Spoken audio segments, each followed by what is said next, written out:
Good evening, everybody. This is Hayden Institute of Education. My name is Dwayne, and it's the certificate of alcohol and the certificate of alcohol and the drugs. Tonight we've got the last session, the third session of three, work legally and ethically, and it's CHCLEG001. We'll just start with the acknowledgement of country. In the spirit of reconciliation, Hayden Institute of Education acknowledges the traditional custodians of country throughout Australia and their connections to land, sea, and community. We recognise Aboriginal and Torres Strait Islander people as the first inhabitants of this nation and the traditional custodians of the land on which we work, live, and study. We express our gratitude for the sharing of this land, our sorrow for the personal, spiritual, and cultural costs of that sharing, and hope we will move forward together in harmony and in the spirit of healing. We pay our respect to all First Nation people and acknowledge elders past, present, and emerging. So just to start, we've got the expectations, the housekeeping expectations of us and of you.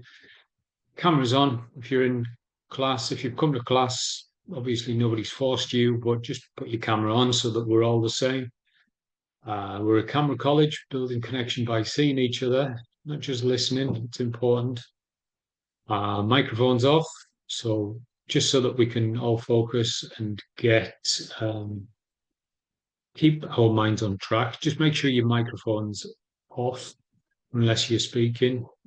It's amazing when you accidentally leave your microphone on, that's when a dog will start barking or a V8 will go screaming up your street.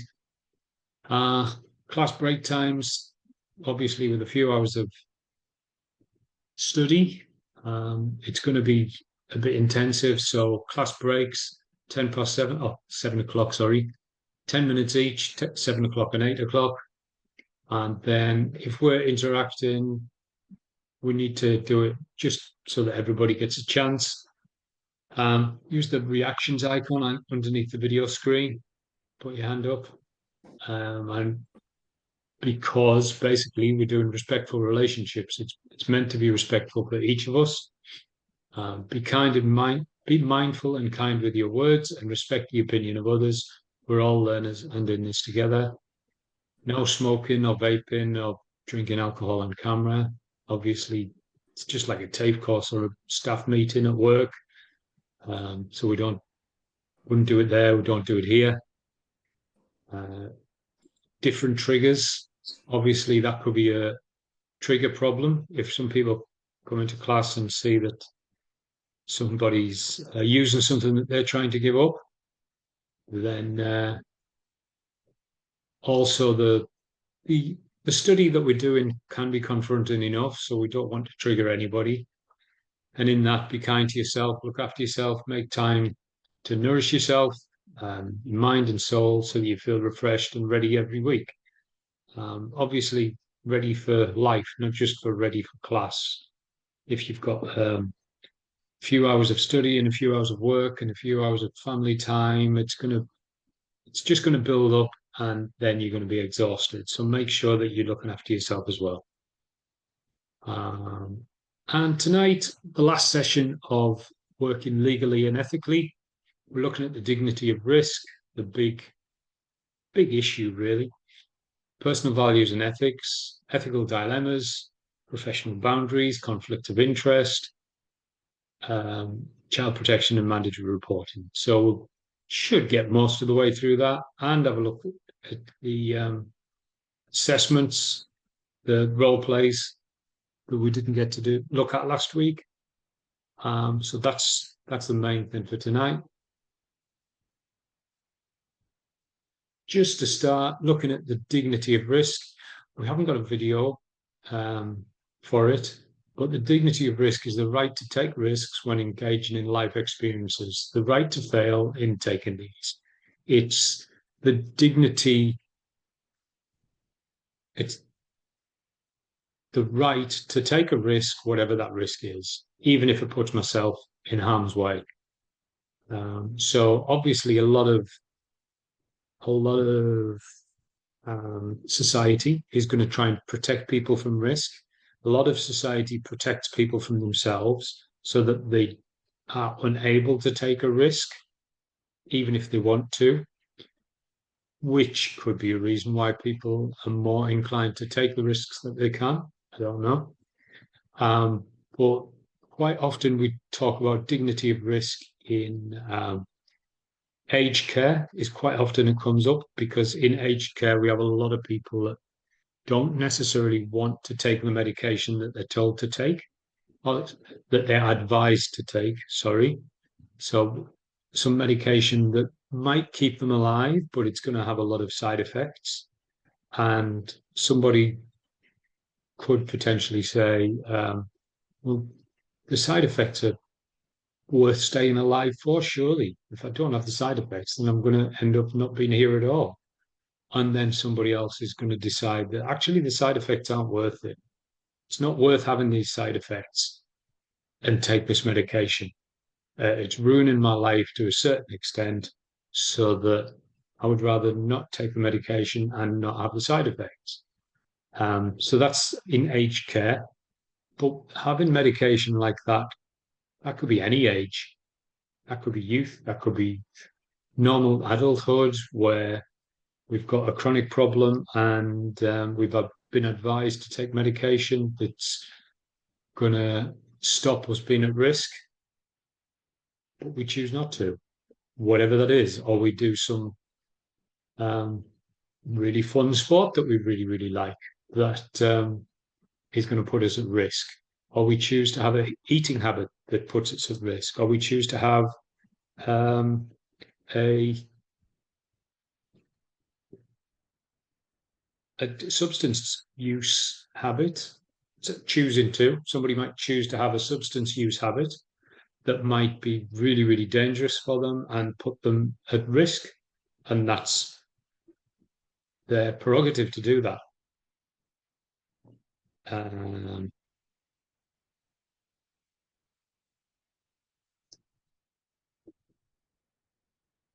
So dignity of risk comes in everywhere. It's got to be balanced with the other side. It's got to be balanced with duty of care.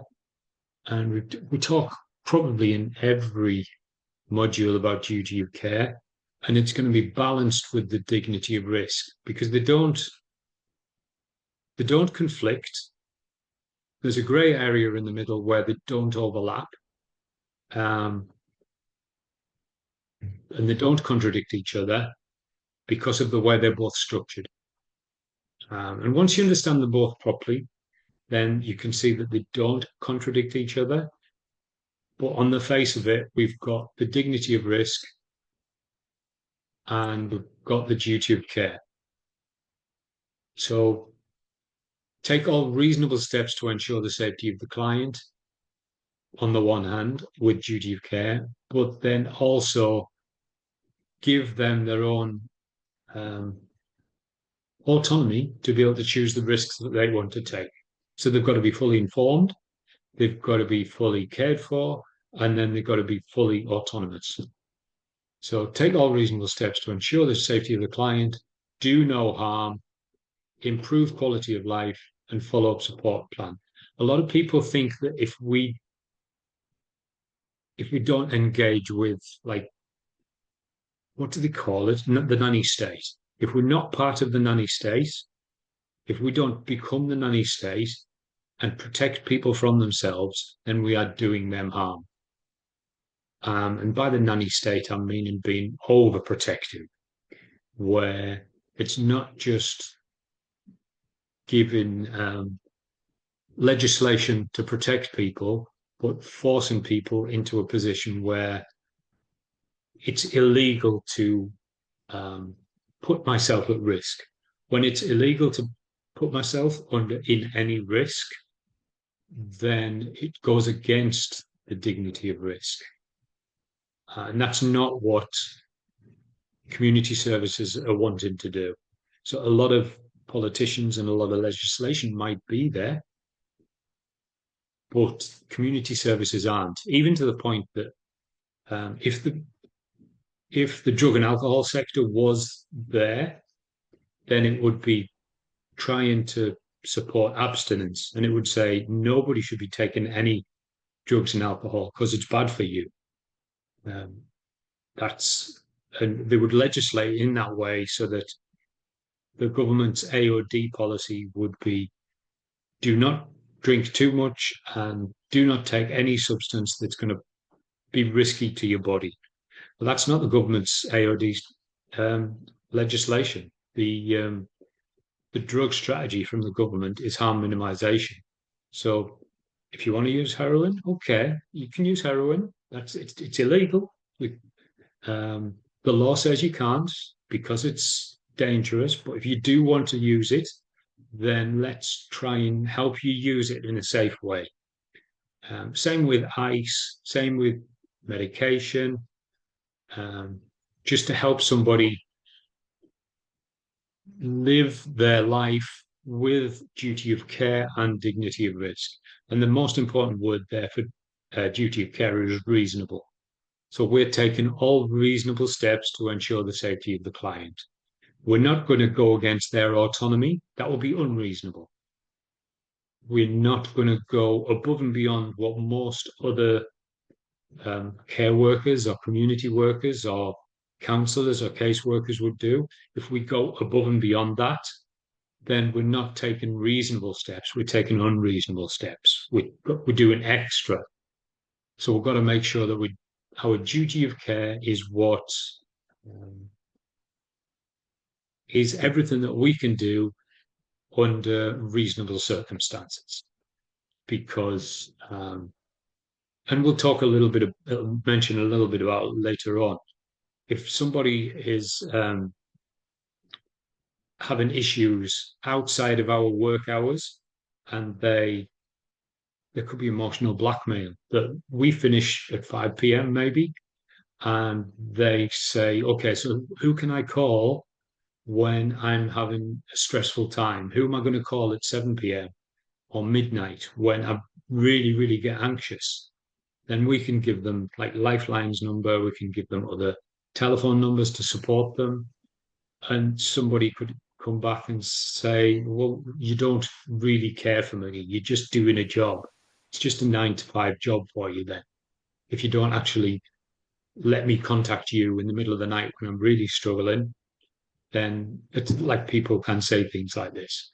And that's unreasonable. It's not reasonable for somebody to be able to contact us outside of hours. We might be working for an agency where we might be the on-call person, and all of the outside hours contact might come to us, but that would be part of our job. That would be part of our job description. We'd be getting paid for that. We'd be getting a tiny bit of extra money to be on call through the night, but that's all reasonable steps. Obviously, do no harm. We're trying to improve their quality of life by balancing the duty of care and dignity of risk, and we're following a support plan. That tries to describe it pretty well, that when it's balanced between the two, it works. When it's not balanced, then it's either overprotective, which some community services are overprotective, and some don't fulfill the duty of care because they're taking their hands off and they're saying no. If they want to do that, that's entirely up to them. And then genuinely, people could be accused of just not caring because the balance is tipped the other way. So we have the dignity of risk to smoke cigarettes if we choose.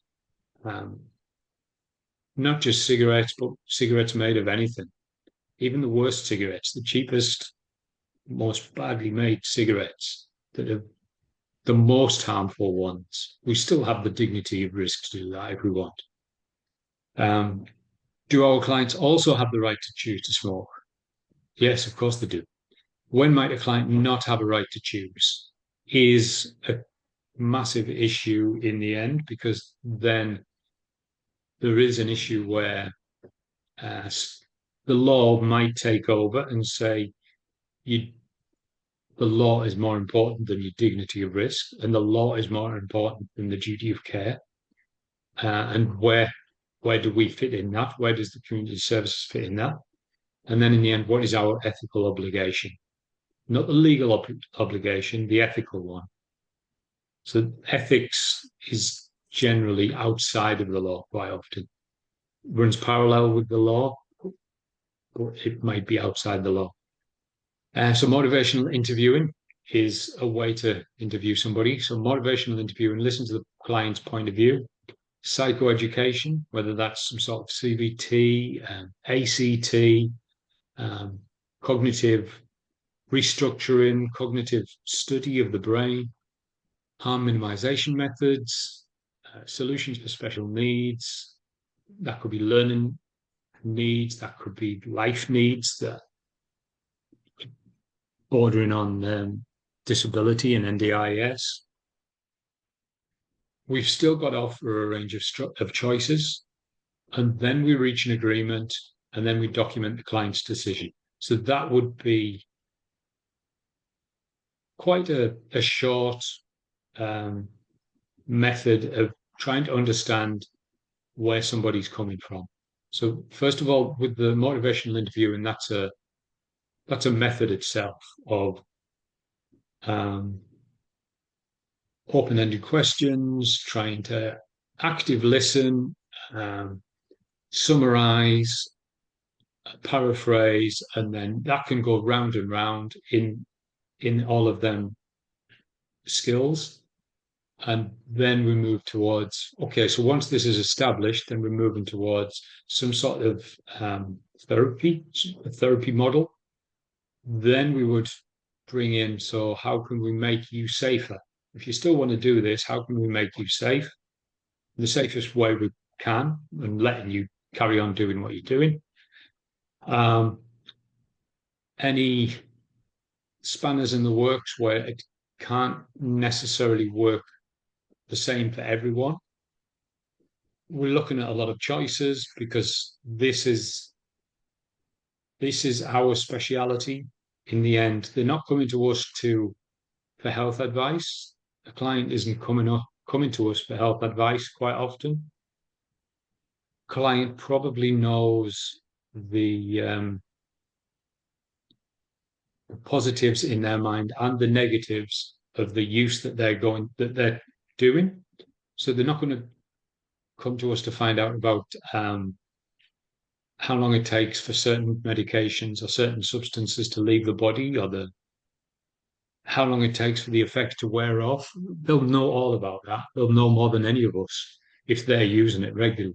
So what they're coming to us for is solutions and goals, and how to set a goal, create a strategy and a solution. That's our speciality, and that's what we've got to get better and better and better at all the time. And thinking of choices when somebody's feeling overwhelmed and they're not quite sure of a way forward, we've got to be looking at what choices do they actually have, and which ways forward could be for them. Then we reach an agreement with them saying that they are willing to do whatever. What is it that they are willing to do, even if it's a tiny, tiny thing? This is what we're going to do. And then we document the client's decision in our case notes, just to say that that's what they're wanting to do. That's what they've agreed to do. And then whether it's next week, next 2 weeks' time, next month, then we'll revisit that and we'll start here with the next session, which might look like going through all of this again, but we'll actually be starting at where we finished last time. And it might be another goal. It might be reevaluating these choices. After a couple of weeks, things might seem a bit more clearer. Things might have condensed, and there's definitely not as many choices now. So after a few weeks, we're going to be reevaluating everything and seeing which way the best way forward is. So when we've got personal values as well, the community services isn't staffed by robots and androids and artificial intelligence. We've all got different values, attitudes. We're all completely different people. We've all come from different families, cultures, but we're all taking part in an agency or in an industry that is delicately given duty of care and delicately given the dignity of risk as well. Not imposing any of our values or attitudes onto them, just trying to support them in what they want to do. So our personal values and attitudes should not interfere with how others are treated in the workplace. We might be politically for or against certain things. We might be genuinely believing that abstinence is the only way to get recovery, but that's not where we work. We don't work in that framework of thinking. Non-judgmental practice is key to treating everyone with dignity and respect. So we're not going to judge any decisions that they've made. We're not going to judge any life choices. We're not going to judge any situations that they've got themselves into. No matter how many times they come back, and the family have been telling them for a long time not to do that because it's risky, it'll get them into trouble. Then the law has caught them and said, don't do that, it'll get you into trouble. And they've been told time and time again, and they've been to jail. And despite all of these things, telling people not to do that because it's bad for them, it's going to get them into legal trouble, it's going to risky behavior. We're not going to judge anyone, even if they've come through the service time and time again. I think the average time somebody goes to rehab before it clicks for them, and whatever it is, the average time that somebody, when I say the average time, I'm saying the average amount of times. People go to rehab on average 7 times before something really cements into their thinking. And if you know the stages of change, I'm talking of people would go to rehab around 7 times before somebody gets contemplative. Some people get it before then. Some people, it takes a lot longer than 7 times. But on average, it's about 7. So we're not going to judge somebody if it takes 8, 9, 10 times and we work in a detox, or we work in a rehab and we've seen them time after time after time. We're not going to judge somebody. On the other hand, sometimes it's hard not to be skeptical if we know somebody is quite young and it seems like they've got it straight away. Sometimes it's hard not to be negative and think, oh, they'll be back. A few more months, they'll be back. And we don't want to think like that, but it's just as extreme as the other way, getting judgmental that somebody has still not got it and they're in their 50s and they've been to rehab every few years, the past 10, 15 years. We're not judgmental. There's always a chance for somebody to change. There's always a chance for somebody to get recovery. And that's what we're trying to work on, recovery-oriented growth. So personal values. Each client is different and has their own unique set of circumstances. Respect the client as the expert of their own life. The only way somebody can change, like we don't want anybody to change. We are just trying to help somebody figure out what change they can make. But if we tell somebody how they need to change, the chances are they won't change. If we respect the client's expertise of their own life and treat them as the boss of their own life, having their own autonomy, dignity of risk, then we can figure out where it is they are ready to change, and they're more likely to change then. So all we're doing is supporting somebody else's choices. So cultural practices can be very different from our own. When you do the Aboriginal Torres Strait Islander module, it talks about cultural safety, and It's talking about cultural safety in that I'm white Pommy and I'm talking to an Indigenous Australian person. That could bring up some problems culturally. Oh, loud thunder. It could bring up some problems for them culturally.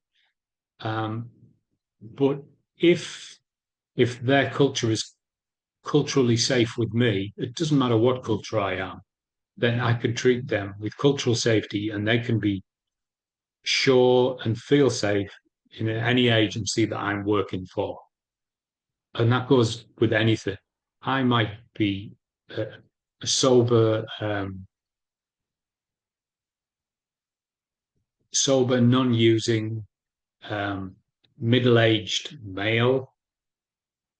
But if somebody is young, using a certain substance, their culture, whatever it is, their culture of usage, it's going to be safe with me because I'm not going to judge them for whatever culture they're in.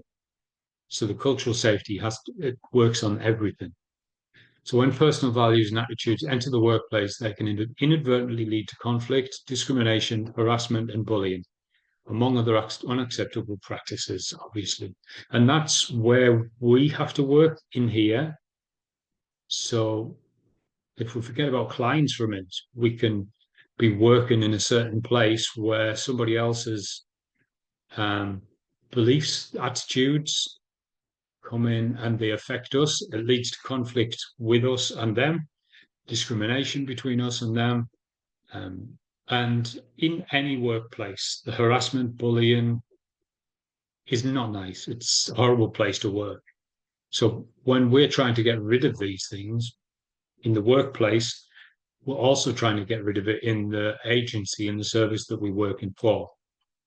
So when we've got ethical dilemmas, the difficult decisions where the pathway is unclear and the consequences may be less than desirable, or the consequences might be problematic. If it's a legal issue, then a legal issue is usually very, very clear. Like if the thing that would affect us is that we do not do anything until we've got consent from a client.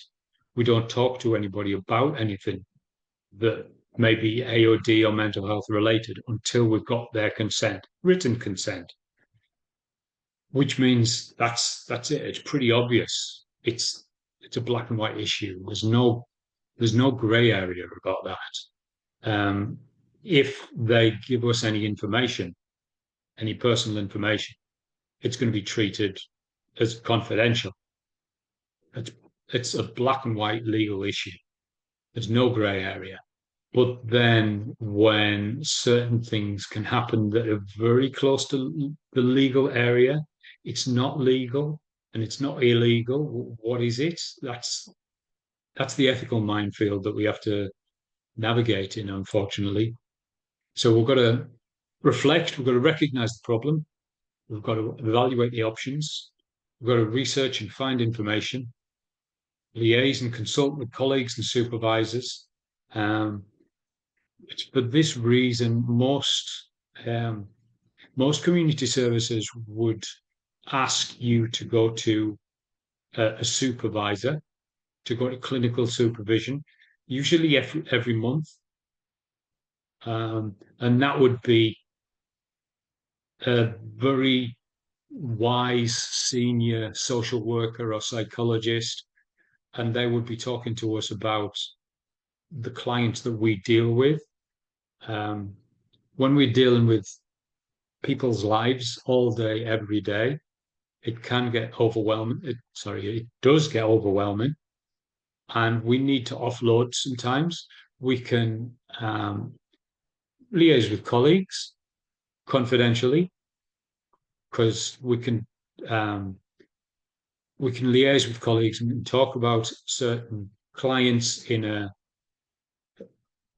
confidential way and not necessarily use any names or facts about somebody, but talk about how difficult that person might be for whatever reason. They might have had a difficult life, and it's causing us secondary trauma just listening to it a lot. Or we might talk to our line manager, supervisor, but then get into clinical supervision is where we can literally talk about anybody that we're talking to. We can give names, we can give facts, and that supervisor has the same confidentiality that we would give to a client. So we're offloading onto the supervisor, and they would be more talking to us about how we're dealing with it rather than. So our line manager might say, "So is that the best thing for them? Is that is there a better therapy? Is there a better referral that you can give to your client? Is there a better source of information? Is that going to work for them?" So that would be how our line manager might talk to us.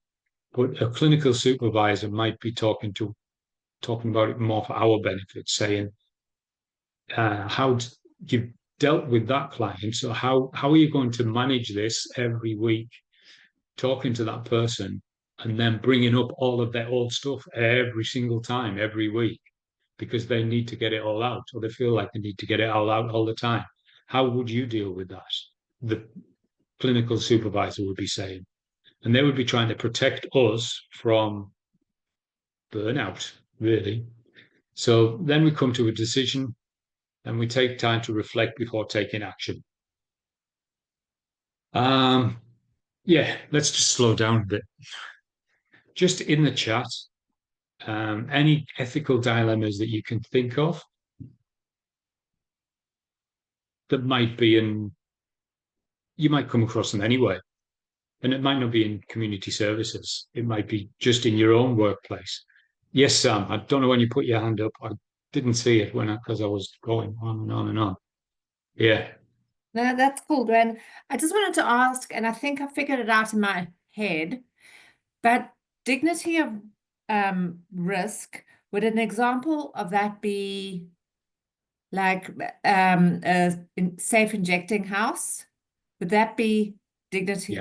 And then would duty of care be for those people that work in the safe injecting house to make sure that the people that come through and whatever are, would that be like duty of care? Yeah. Yeah, definitely. Got it, figured it Because out in my head. providing the service, it's a service for them people that are ejecting. Um, Okay. and or even just cleaning out a reusable needle bin, like Yep. where the needles get dropped off and you get a replacement one. It's somebody's got to do that. Somebody's got to empty the bin.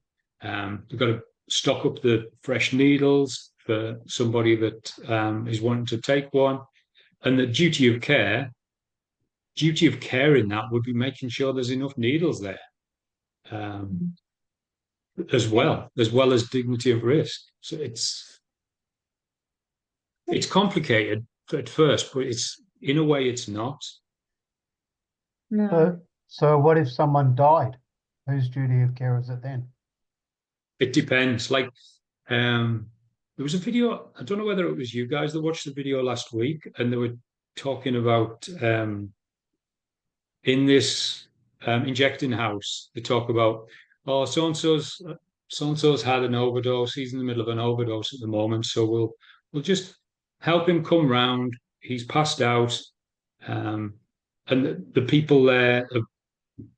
There's a doctor on site and there's a nurse on site, so they make sure that if he does, and they talk about it so glibly, like so matter of fact that, oh, if he's having an overdose, then we support him, look after him, and make sure that he's got all the healthcare that he needs should anything bad happen, and even to the point that there would be like when you go to hospital and you have an accident or something, oh well, at least he's in the best place to break his toe when he trips over. Or if somebody has a heart attack in hospital, then well, at least they're in the best place. They would literally be talking like, well, he's had an overdose, but at least he's in the best place to have an overdose. And yeah, it's potentially a legal and ethical minefield because it's illegal to do that in the first place, or to have an injecting room where you can do it safely in the government's harm minimization strategy as well. It's a help. And then for duty of care, it's anybody that's working there that would want to give duty of care and would want to provide that as a service.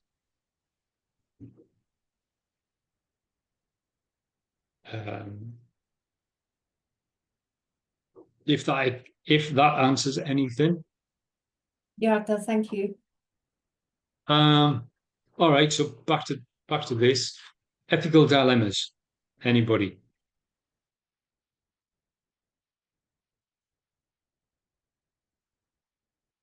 Like I said, it could be any industry.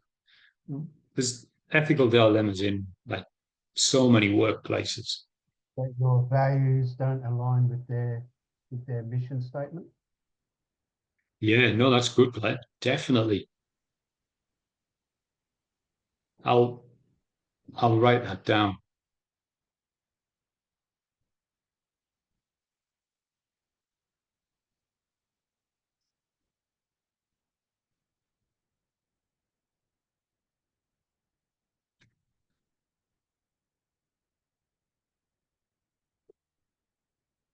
Or when personal values don't align with the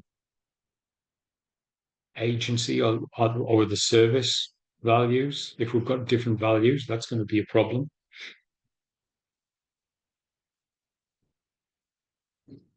Yeah, Jody. Yeah, for an ethical dilemma, I was somewhere the other night, just another situation, say. There was an art show going on, and it was a great show, except they ran off a list of things that they were doing. And the artist, who can be very difficult sometimes, he went off the list and he did his own thing. Anyway, when we were up at the end watching him, there's half the crowd was outside and half was up the front, and the band was playing lightly so the DJ could pack up the music and bring it out to the back where he was doing this chat GPT thing for A1 art. Anyway, when he was trying to do it, the lady in the band had started and he said, go and pull that effing plug out of that thing. And all the people that were there were just people watching the show that he was doing. And okay, we walked out of that, was fine. And when we got out, the band had packed up and things were going wrong. And my friend was someone who did the comparing and everything like that. Now, the man came out and he said, you effed this up, you lost the crowd, you did all this. And he said, look, mate, I've done everything I can. I've done everything by the schedule. It's not like this. And he was going off and off. And my friend, who's got cancer, stage 4, he's very helpful to people. He's a helper. He's a very big empath.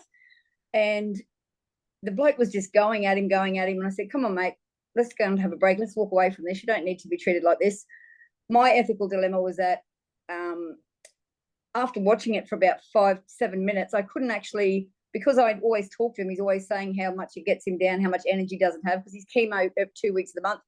He said, oh, just let me calm down, let me just speak. Like the next day he said, I'm glad you stuck up for me. But while I was there, he's like, just let me sort this out. And they were just going round and round in a circle. But my ethical dilemma was that I know his situation, and I think, well, I had to go and save him. No one was going to do anything. And I should have, in my own self, I was angry with myself for doing it, but I was very diplomatic the way I did it. I didn't swear.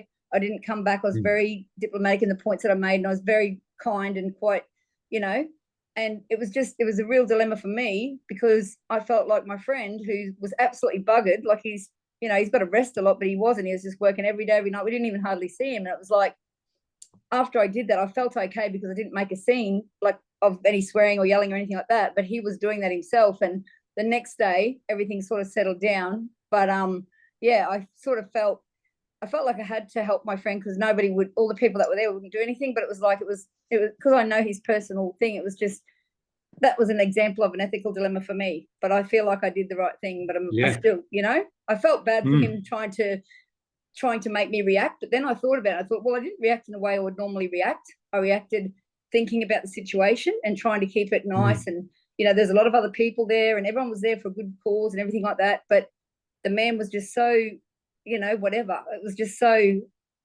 horrible. But he actually was all right to my friend the next day. So it's just sometimes artists can be like that. But maybe he was just having a bad day too. I tried to put myself in the thing, well, he's probably just had a shit day. His dog could have died. His mum could have hit by a car, anything. Yeah. So I tried to do that to make it right for me to decide if I was going to act, because normally I just react, but I had to stop myself and think about it. So it was a real ethical dilemma for me. Yeah. I'm just, while you were talking about that, it's the real ethical dilemmas that I guess people in class are going to be put into. Yeah.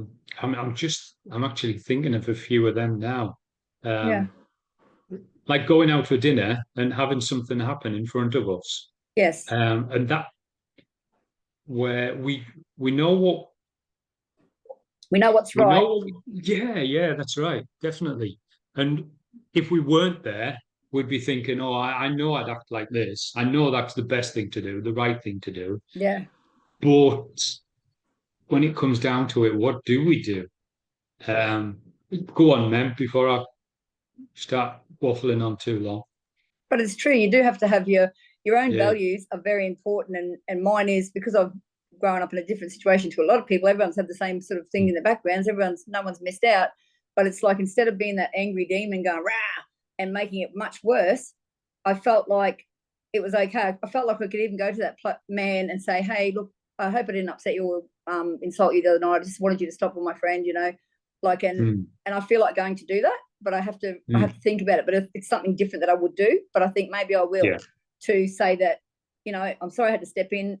Didn't mean anything against your professionalism. You did a great show, like give the highlights, and like when you're giving someone a talk about, you give them the good and then the bad, and then you give them the good again to end it. And it's like, I thought I should do that, because that was a little dilemma for me myself after it, because I sort of had it on my mind, and I don't really spend time thinking about stuff like that too much. But yeah, it sort of taught me a lesson in a way. So I still feel like I will go and see that man and say, hey, look, just making sure everything's cool, He was just eccentric and he was just different, and he was just, but it was a great show, and that was just a shame at the end that had to happen. But it worked out all right again, and the show went on the next day. So yeah. Excellent. All right. Mem, where's Mem? Yeah, thanks, Dwayne. I had my hand up a lot earlier, but you covered it anyway. Sorry. No, that's okay. It's you done well. Harm minimization was what I was going to say. Early 2000s. I worked as a youth worker, and you can't grab them by the scruff of the neck and say, "What the hell are you doing?" Yeah. That's an ethical dilemma. Or it is. another one is also. I work with mental health as well, and I can't give mental health advice because I'm not a professional. As much as I want to guide them in the right direction and all that, I can do that, but I can't say to them, "Oh, you should take this or you should do this," because I'm not a professional.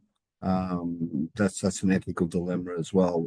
If I'm not trained in that area, I can't give that advice. Yeah. And depending on what advice it is, isn't it, Dwayne? Like, if you're like going through the 12 steps or the big book or something like that, then, and you've been through the program and you do the program and work the program yourself, then you should be able to give suggestions. You can't. Suggestions? You know what I mean? But not necessarily advice. Yeah, well, none of us give advice. We'll give us suggestions. But what I'm saying, that will be the strategies. Yeah, so like Mem was saying, like, you can't grab them by the collar and throw them around, but at the same time, if you're in the fellowship and you've got a good sobriety, you know when to tell them to stop bullshitting. You can say to them, hey, cut the bullshit.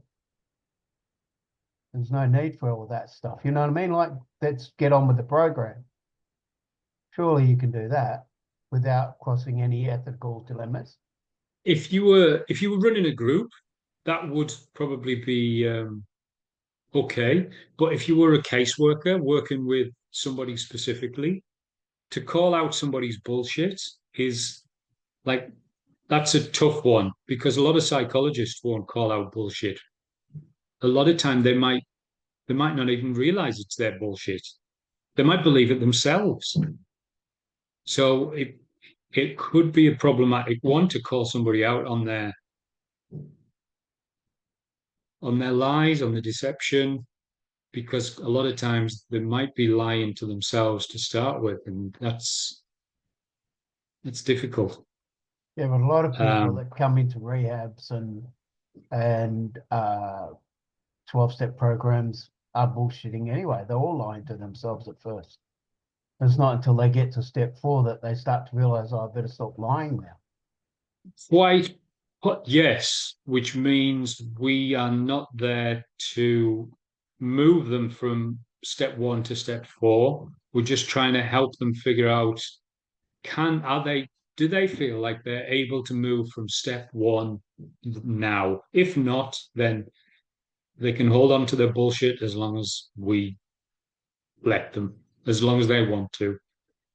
It might be their only security right now, holding on to their bullshit.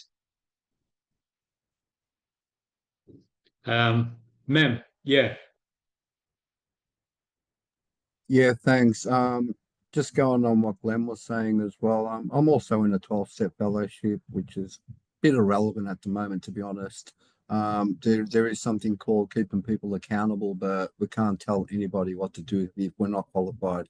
I run a dual recovery meeting, which is mental health in recovery, and I can't tell someone about the mental health side of things. I can suggest, yeah, definitely. That's where love, care, and concern comes into it. But Yeah. the dilemma is, I'm not a professional. I can't tell them any mental health strategies because I'm not qualified. But where it comes to the 12 steps, yeah, sure, I'll take you through the 12 steps. I'll guide you through all that stuff. But there is that really fine line as well. Not confusing the two, because that's an outside issue. It's not a 12-step issue. Yeah. Anyway, cheers, ma'am. And Jody, what were you going to mention? Yeah. Oh, Coco was first, if you want to ask her, but I just want to say quickly with AA, when people, I'm a recovered alcoholic for years now, but I remember when a lot of friends ring me because I am an alcoholic and I haven't drank for 20 something years. They ring me and they all, they go through the whole cycle of the, ringing you up late at night, pour me, drowning in the pity pool, all the stuff.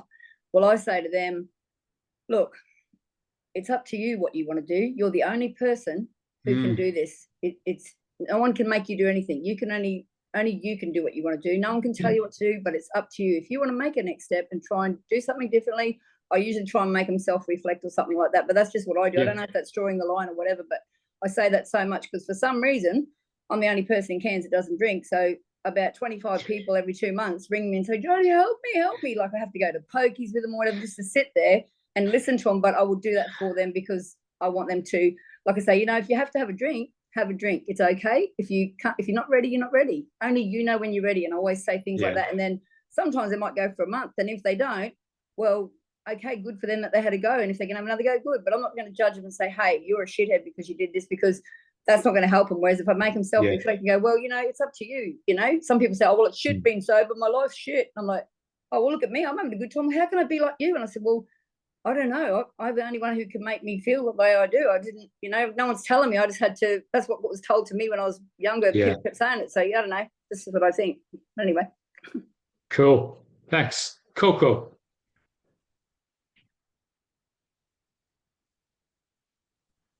Sorry, technical difficulties. I was just gonna say, like, with the calling out of bullshit thing, I think that you can't, people have to come to recovery themselves. They need to want it themselves. That's as right. Jody was saying, she was saying something very similar. It's, the more that you try and drum it into them, the more they're going to, resent it. So I think you can call people out on their bullshit, but you just have to do it in an effective way, so that your effective communication gets them to start thinking about their behavior. And once they start thinking about their behavior and the reasons why they behave like that, then they start thinking, oh, well, maybe recovery is something that I need, So I think that is, I guess, an ethical dilemma, is that I believe that you can call people out on their bullshit, especially in rehab scenarios, especially when they're not behaving properly, they're not, playing by the rules, they're creating havoc for other clients. But you still need to do it in a way that is positive and effective. Yeah. Justin. Yeah, can you hear me, mate? Yeah, totally. Yeah, no worries. I just wanted to just ask a quick question because I had an instance at work where I pretty much work with a rat, like he's fucking got his nose in everyone's business and all that kind of shit. And someone basically tampered with someone's truck or whatever, and then the dude who was yarning about it, like in the morning when we rolled in, no one had seen anything, and he alluded to someone else. And then he told me that he did that, and I kind of thought about it. And then I thought, like, what's the way I can tell this bloke, like the nicest way? So I just said to him, like, like next time someone asks you something that's not your business, because I run the truck as well, so I don't want any drama and all that. But I was like, just like, you know what I mean, keep it to yourself, especially if you don't have any evidence that anybody did it. You can't allude to people. But then he just took it as like, who's this young dude telling me what to do? And it became like this big. But I'm wondering, is that an ethical dilemma, or because that doesn't align with my morals, but also at the same time, it's kind of defamation or something, isn't it? Like, potentially, I think slander and defamation. One of them's written down and one of them isn't. And when you're going against somebody's word and it gets twisted, it can be problematic to do that. Yeah, it's good to call exactly the same as what Coco and Glenn and Jody were saying. It's good to call somebody out on that. Like, I just didn't know if that, because that could be like like what he did is probably against the workplace policy. So I didn't know whether that's because I don't align with that. Is that an ethical dilemma, or is that something that I should have brought up anyway? Because you know what I mean? Like, yeah, probably best speaking to a supervisor in confidence. Maybe you might not mention the person's name, or you might mention, like, hypothetically, and just bring up a vague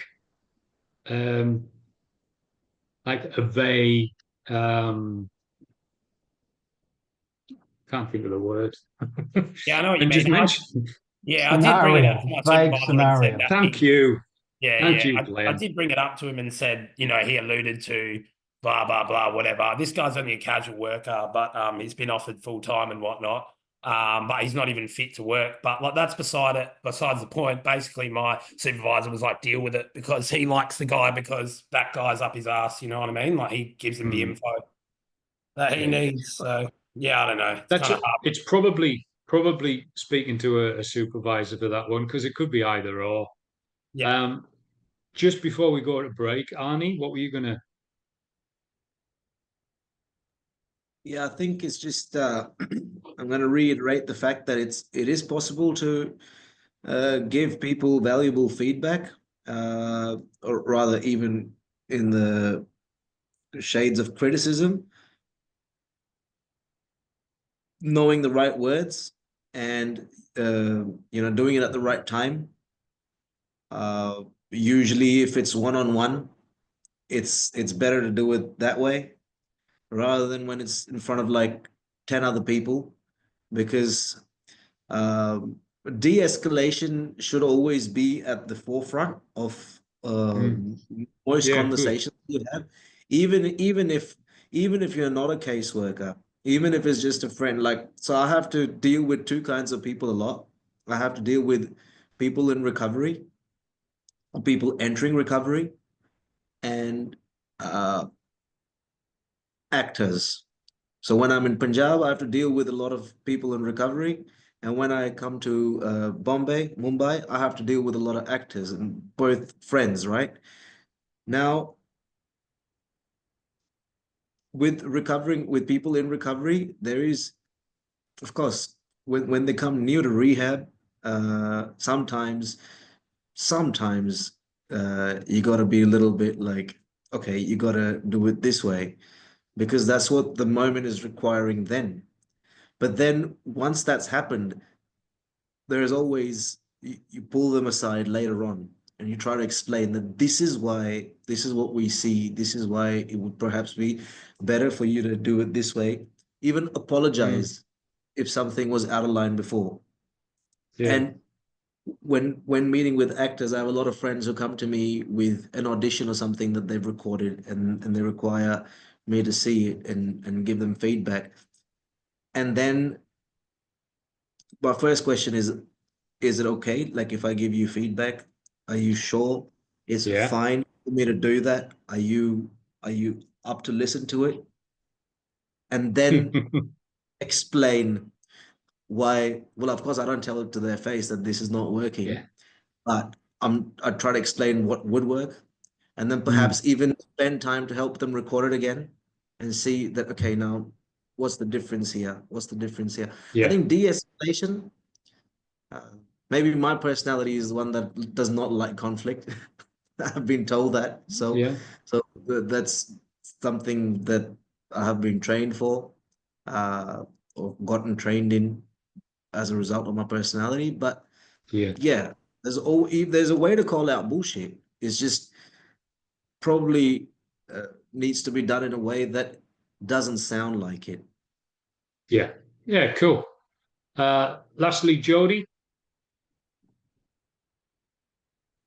I think Annie was before me, but I was just going to say one quick thing.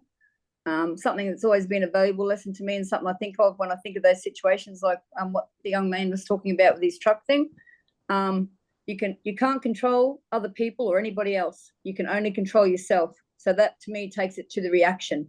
It's all about reactions. So the way you react can either make or break the situation. So for example, if you did apologize, you are the person who is the change to the situation. You make the difference by leading by example and doing the right thing. And that bloke's got nothing then, you know what I mean? Like if you, because I would just be like, come on, you know, like in the start, I'd be just like, you want to go, you know, I want to be crazy. But as I get older, I'm trying to stop myself from reacting because I'm a reactor.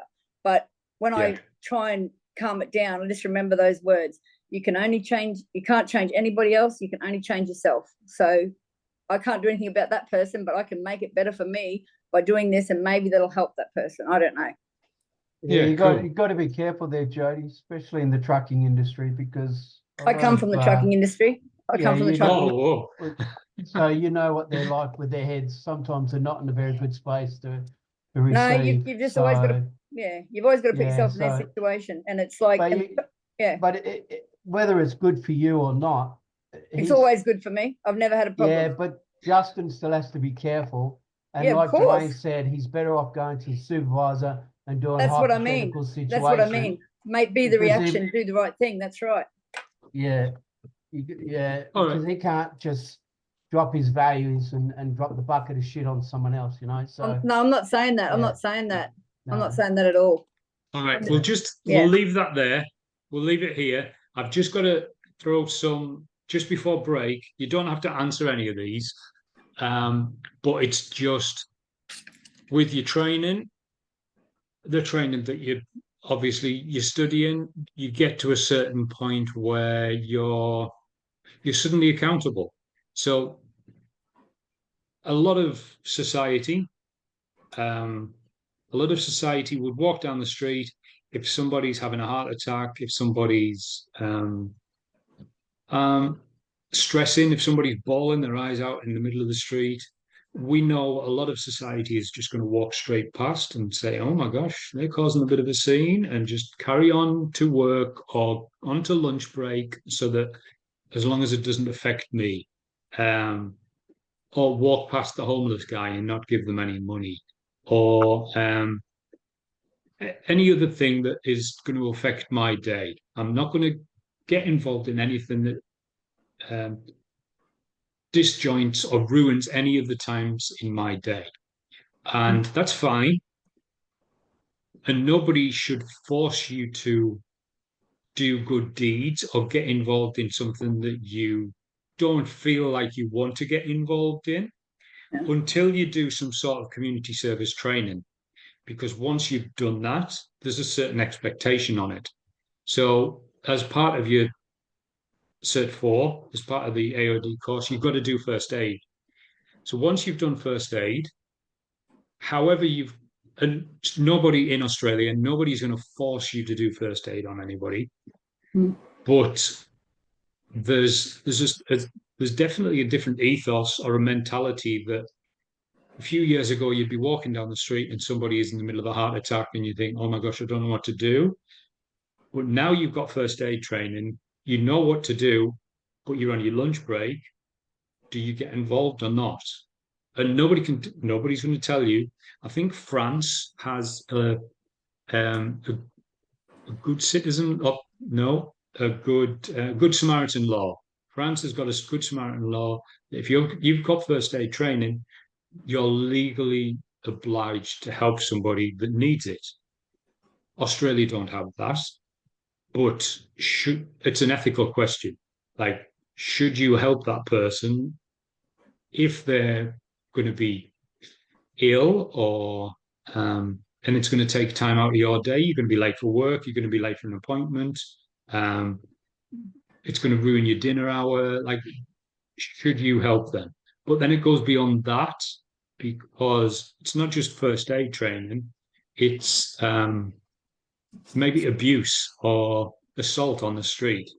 If somebody is screaming, saying that they're going to take their own life, or that they're going to get somebody, or that somebody's smacking a child or anything like that, a few years ago, it's not going to necessarily concern us. I'm not going to say anything. I don't need to get involved in this.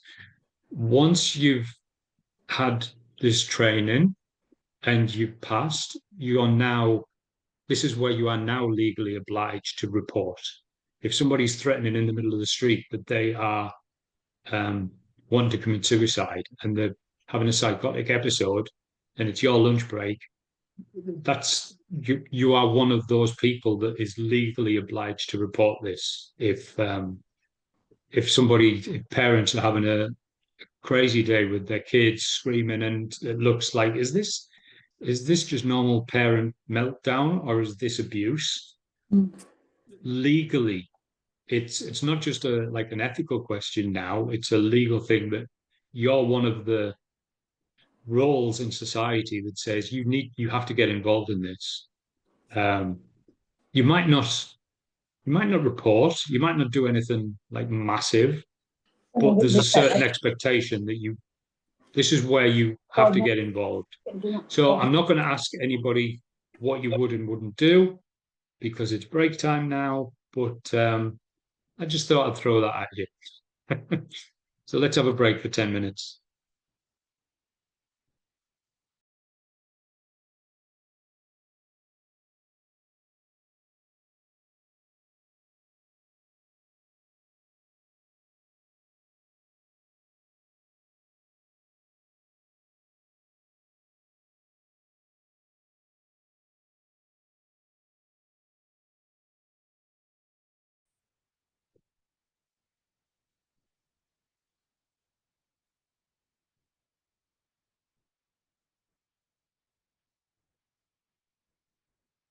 Right.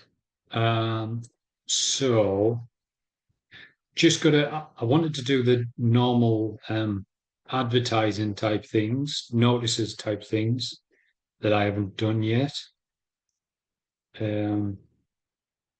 Sorry, Glenn, won't be a sec. Just the first few things, like this is the unit of competency that we're looking at, CHCLEG001, work legally and ethically. So this unit describes the skills and knowledge required to identify and work within the legal and ethical frameworks that apply to an individual job role. And even the fact that Justin and Glenn have both mentioned a legal and ethical framework is going to be in pretty much most people's job role. So we all, whatever industry we're in, there's going to be a legal responsibility there. And there's also going to be an ethical issue there. And if we're already good at picking that out, even if we're not working in community services, that's going to be helpful to know where the legal and ethical problems are in the job roles that we're doing before. And then this unit applies to community services and health workers who play a proactive role in identifying and meeting their legal and ethical responsibilities. So it's easy to mention, like from the top of my head, or things that you need to throw into your role plays: privacy and confidentiality, consent, mandatory reporting. All of them need to be mentioned, but understanding them all is a completely different thing. Like understanding the privacy and confidentiality issue and the informed consent issue and the mandatory reporting issue is a big deal. So that's why we have to labor it. And it's, in the end, it's the difference between the skills, putting that into practice in conversation and talking about it in a way that somebody can understand, and then the knowledge that supports it. And yeah, it's one thing to have knowledge, but if you know all about all of the legal and ethical concerns, but you can't communicate it the way you need to the client, then that's a skill that you need to work on, because it's pretty important that you need to have them. So that's our module. There's also Calendly. If you have any issues, if you need to contact me, this is a link to book in for an appointment. You're allowed, whoever you are, you're allowed half an hour every couple of weeks, or a couple of half-hour sessions a month, just as part of your course. It doesn't have to be with me. You could get somebody that knows what they're talking about and somebody that's like fun to talk to. So I've just realized I'm not sharing my screen. Darn. I'll bring the government website up again. So that's to book in. I'll put it in the chat. That's for anything, for assessment support, assessment questions.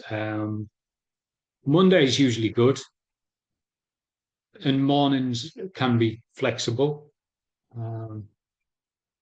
Role play, ideas, just anything. So I'll put that in chat if you need it. Hold on.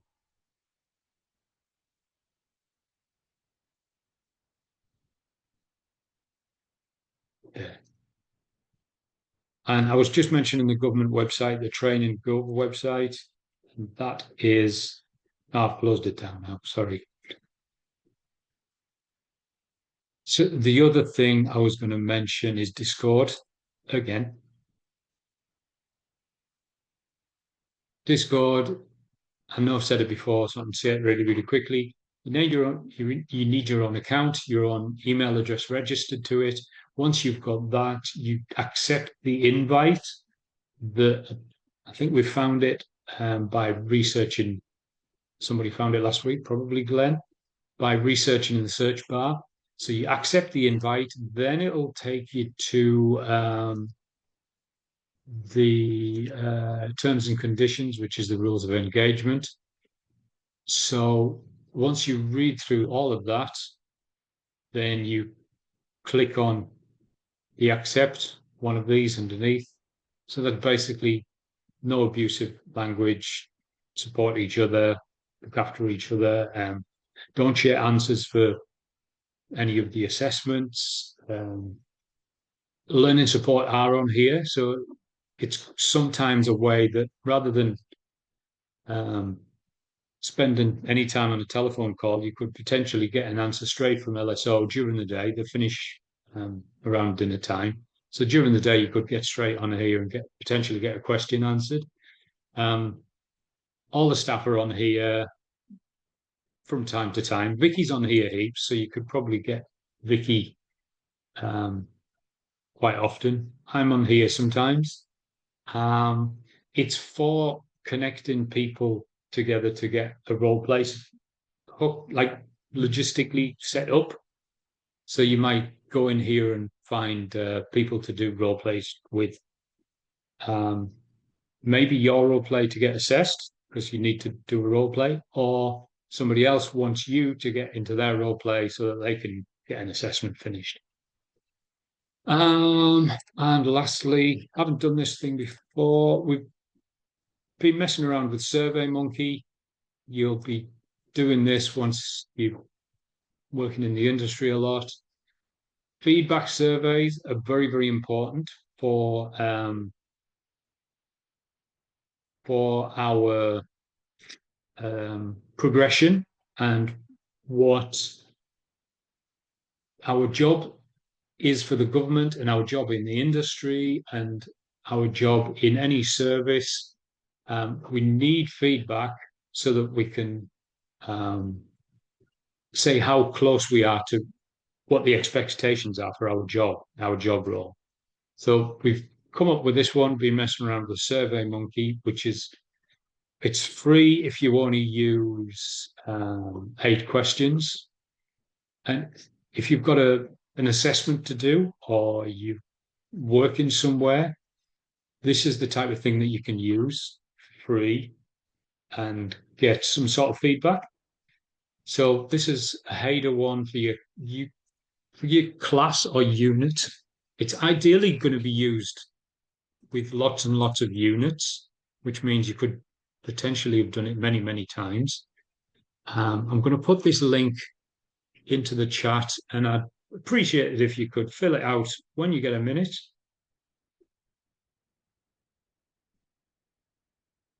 There you go. So we've got Calendly, we've got survey.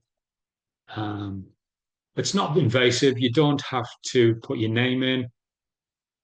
It asks for your age, but I don't think you have to put your age in if you don't want to. Oh, that one's got to prefer not to say, but this one doesn't. Oh, that's clever. So, yeah, get that done if you can. And that's the slides. And Glenn, what were you going to say? Forgotten. Sorry. Oh, yeah, that Vicky sent out a video for when we did our first session for this unit. And Right. it went for an hour and a half. Okay. Was there meant to be a second one and a third one? Or is it just Probably one only for that? Because it cuts off quite quickly at the end, so you don't know whether she's actually meant to be adding on to it or not. I think that was just one recording for the whole 3 weeks. And it should I haven't seen it. I didn't know she'd sent it out. But it should match up with, this is the learner guide here.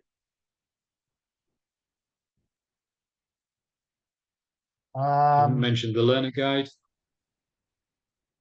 Yeah, I don't think it quite matches up to the learner guide like you explain it. Right.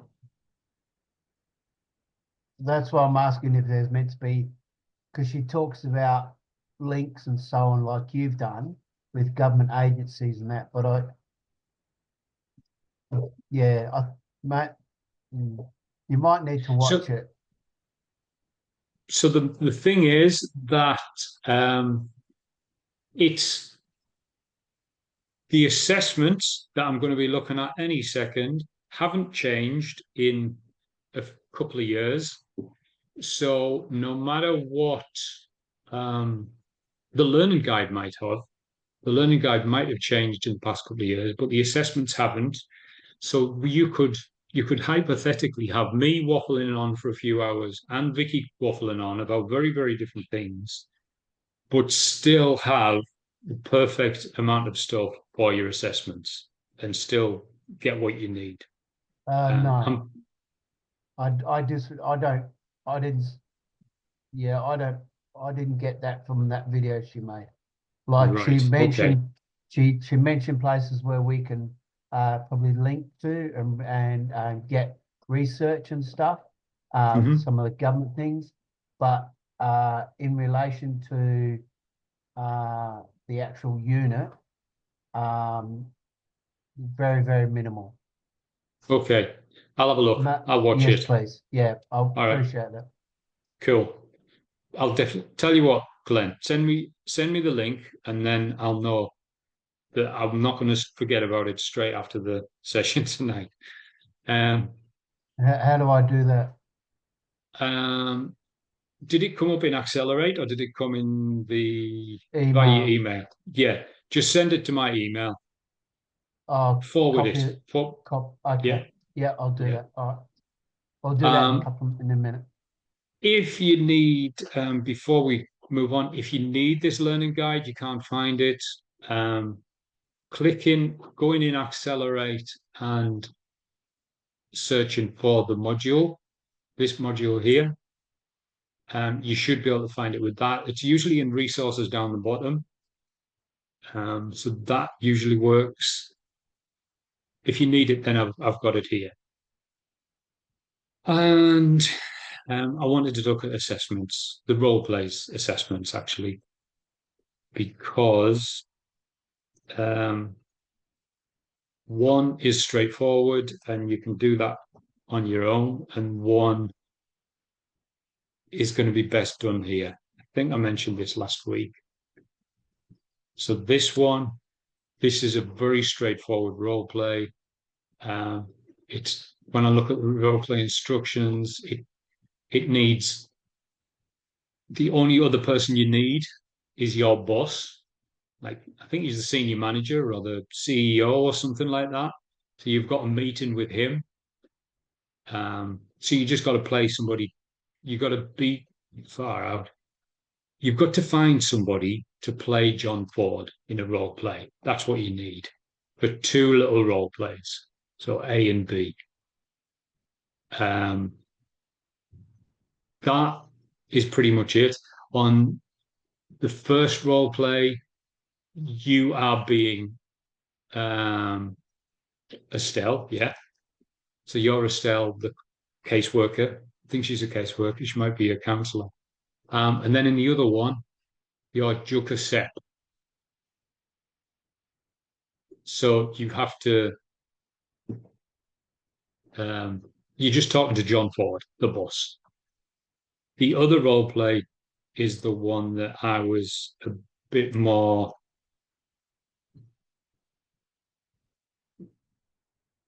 concerned about, because it's not as straightforward as that.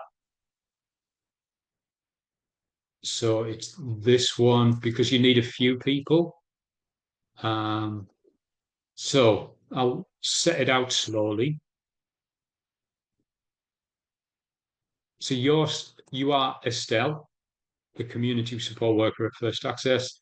Today she's an administration day on site to catch up on documentation and planning. Just a minute. Nice and big.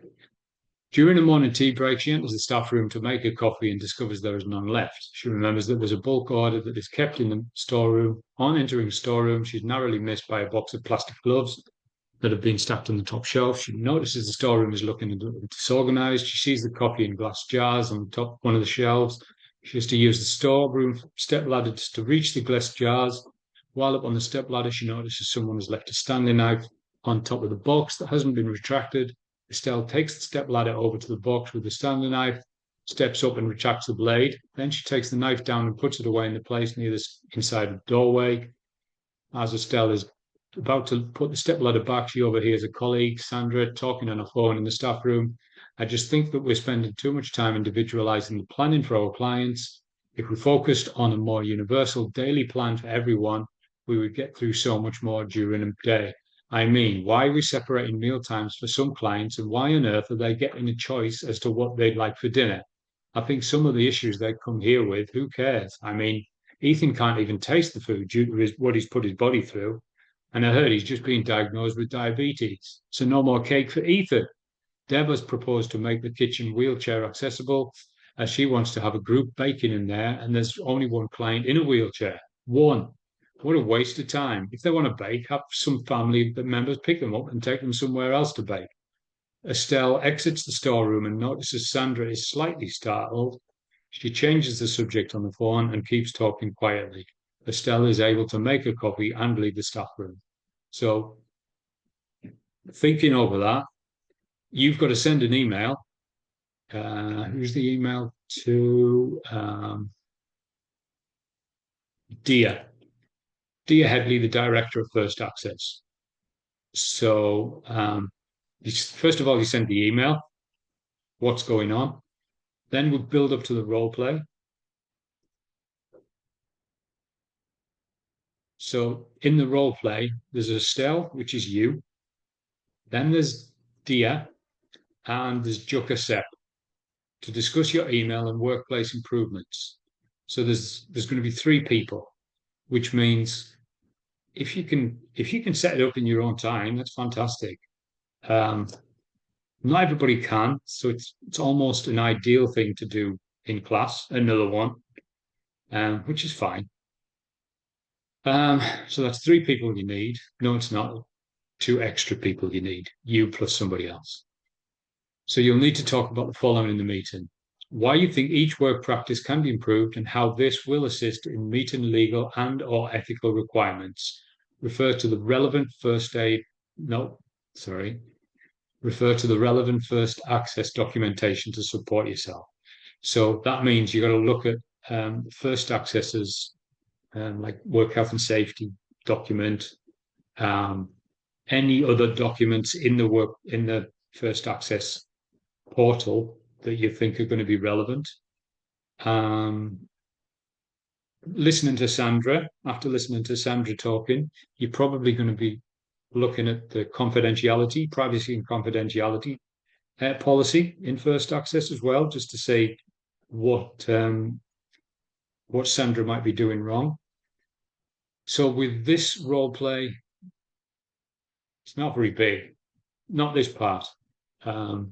So you've got the 3 people, no more than 10 minutes, barely anything to talk about really. And then you've got to fill that in. So it's a very simple role play.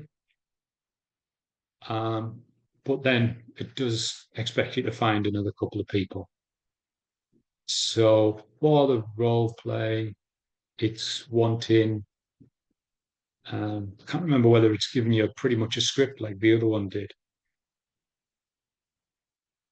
Oh, yeah. So you've got to find 2 other people, one to play Dia, one to play Juka, but you've almost got a script there worked out. You have to decide on your script, and you have to decide how you're going to bring this in. But you don't have to design a script for the other people that are working with you, which is good. It helps, at least 50%. So let's have a look at this tonight. I just wanted to do 2 more slides and get to a certain point, and then we can come back to this. And like I said, you can the other one you can do in your own time, this week, next month, or whenever you have the time to do it. It's just this one will get some time in here to do it on an evening. So boundaries is one of those ethical things. Privacy and information and confidentiality. So when the information is private, didn't somebody say last week, was it this class, that privacy is something potentially about myself and confidentiality is something that I'm holding for somebody else, which they're not legal definitions, but they're good descriptions. Like if I'm keeping something private, it's something I'm wanting to think about myself. But if I'm keeping something confidential, then it's more about who I'm talking to and who I'm keeping it from.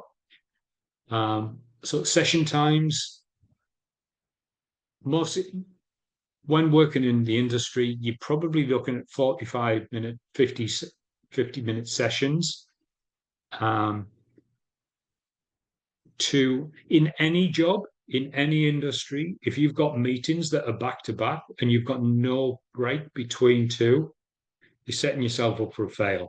And yes, workplaces do that, where you've got a client from 9 till 10, you've got a meeting from 10 till 11, you've got another client from 11 till 12, and then you've got a department meeting from 12 till 1, and every single meeting you're running late for because you couldn't get out of the last one in time because you wanted to, but you just couldn't get out in time. And then the next one overruns by 2 minutes, maybe.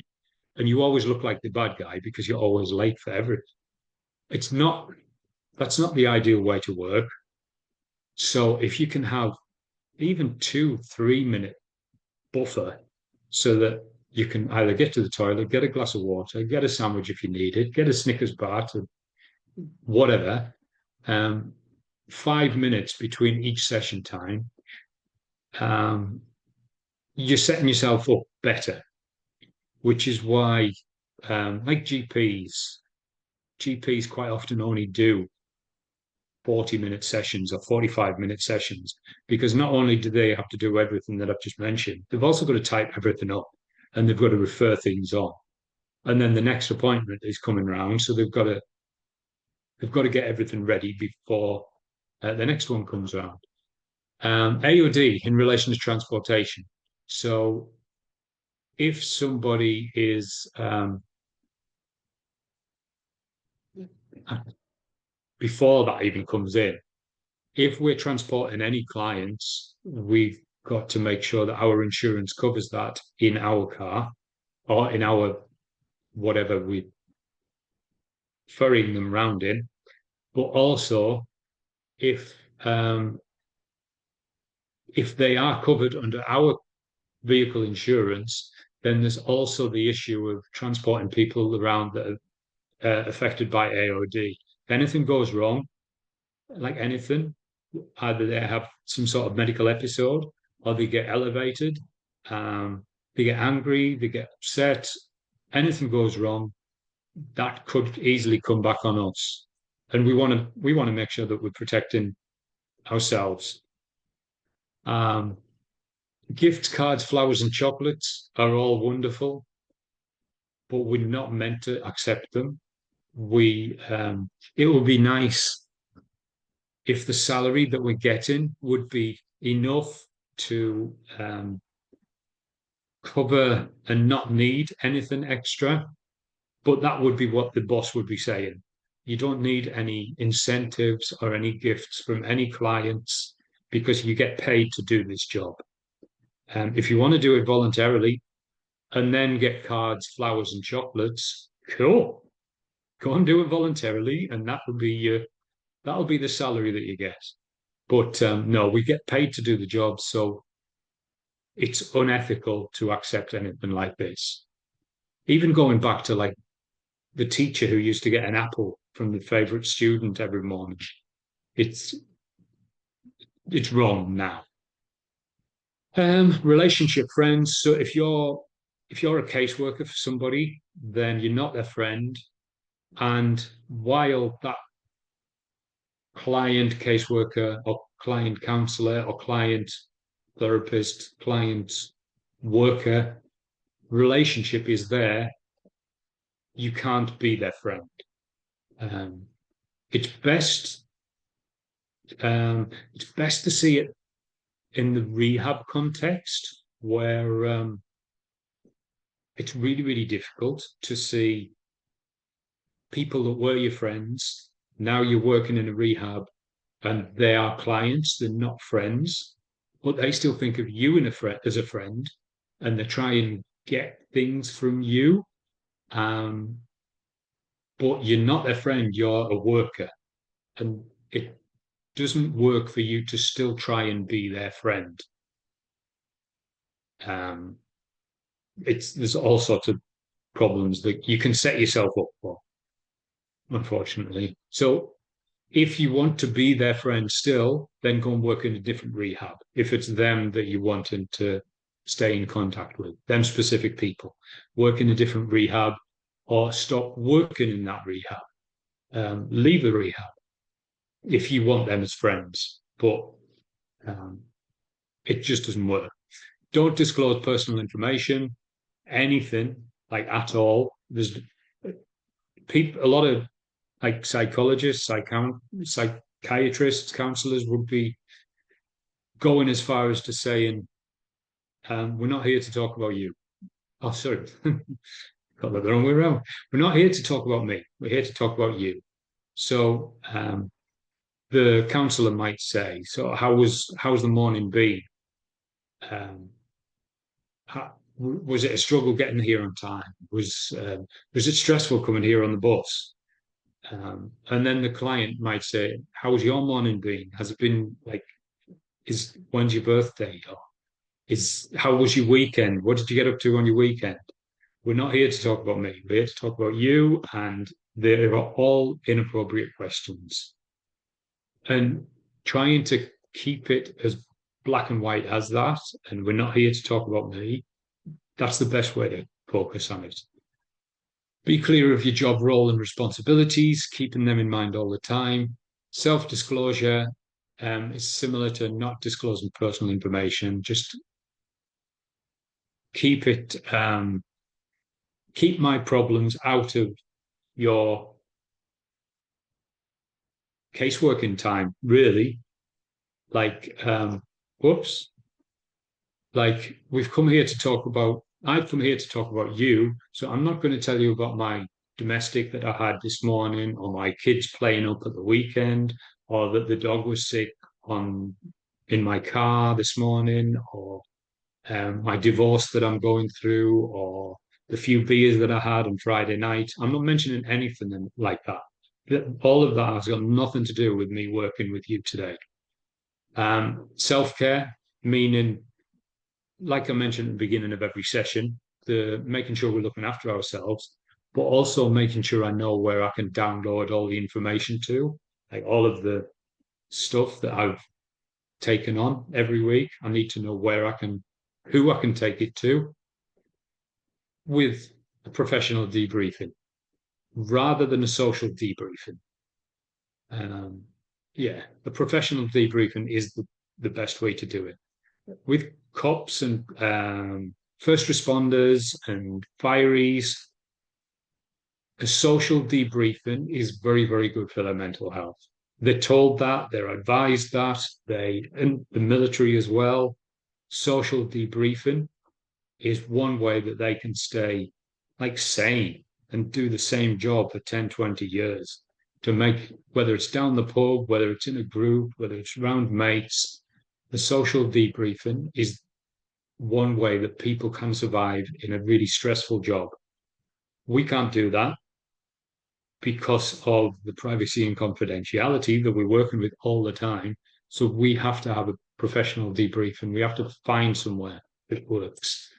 Not this one, but so with mandatory reporting is the other thing that I mentioned, keeping children safe. And while I remember it, I haven't mentioned this before because somebody told me about it and I haven't remembered about it for years. This is for New South Wales. And if you remember using this about 8 years ago, when somebody mentioned that there was a child at risk, New South Wales is the only person that's got this interactive website. As far as I know, sorry, there might be other states or territories that have cottoned onto this and started to design one. But you basically look at it and you think, okay, what is going on?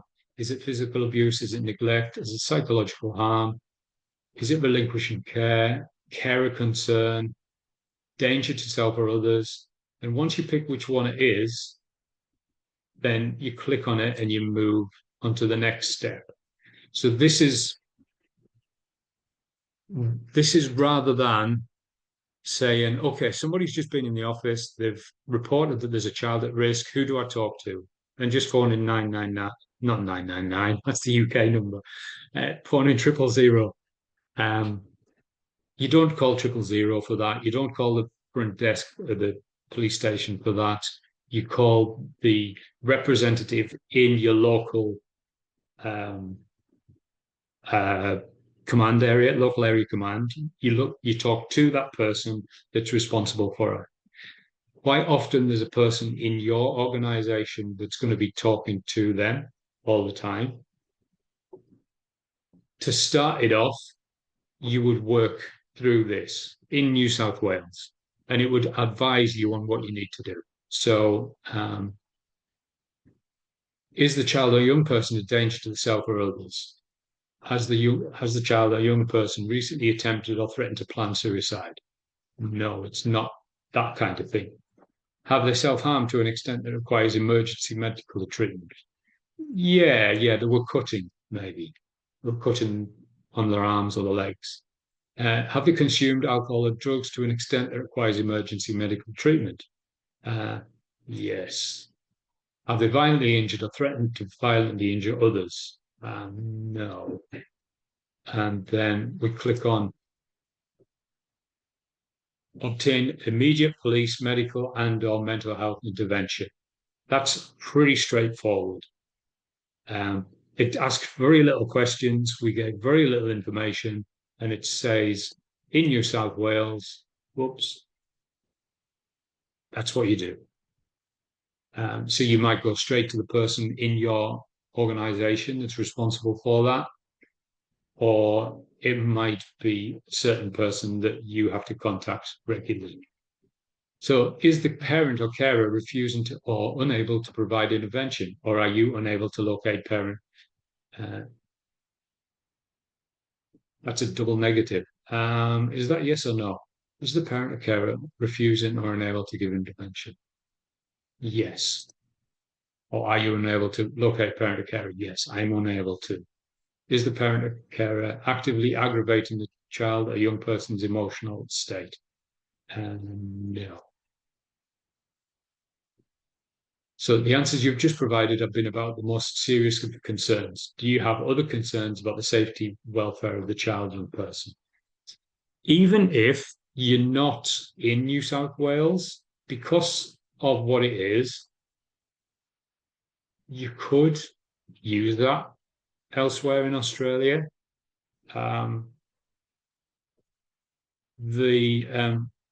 Obviously the legal difference is in New South Wales and Victoria and South Australia, you don't have to report if you're not a community worker. But in Queensland, Northern Territory, just by being a member of the general public, you would be expected to report. So in South Australia or Victoria, you might have to report or you might not. Depends what job you're doing. And you would know that if you're in that state or territory. So it's 1:45. Let's have a look at the assessment, that role play again.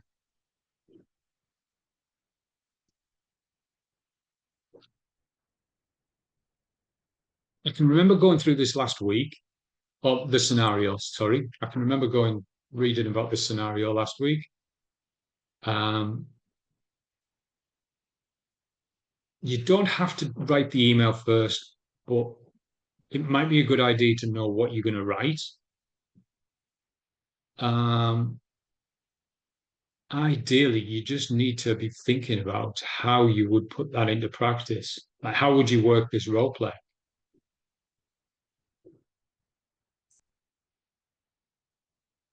If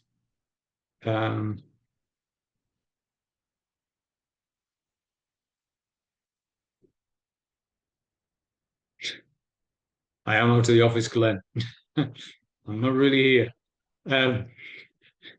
So if anybody needs any of this, anything here, either the learning guide or these role play instructions that will tell you what Dia is saying and what Jukka is going to say in your meeting, so that you can then work up to the email, the role play, and then the evaluation questions.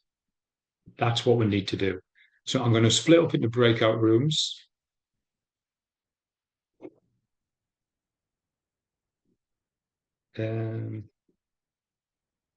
Three.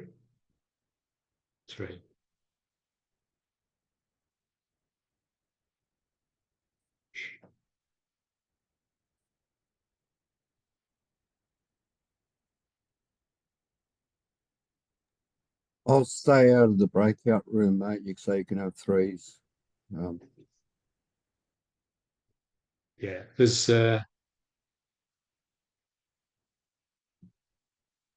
so we've got. I need to make sure there's like people that have been here a while in all of them. Yeah.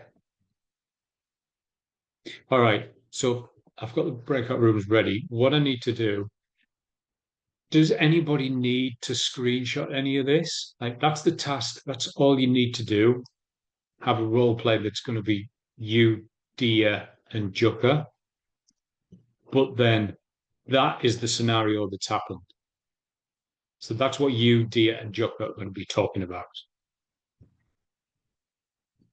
So if you need to take a photo on your phone, do that. If you need to find it on Accelerate, do that. Thankfully, it's not.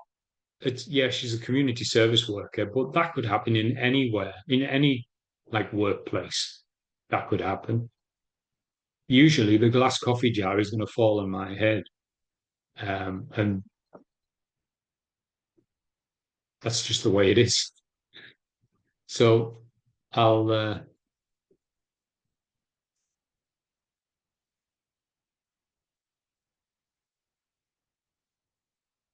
start the role plays.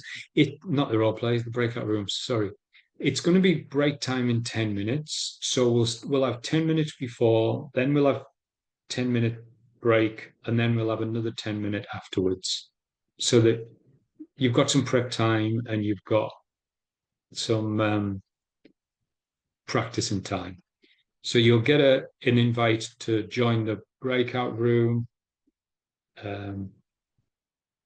Just click on and accept.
this, where would you start? There's the scenario here. If you're going into a meeting with the boss, what is it you're first going to be looking at?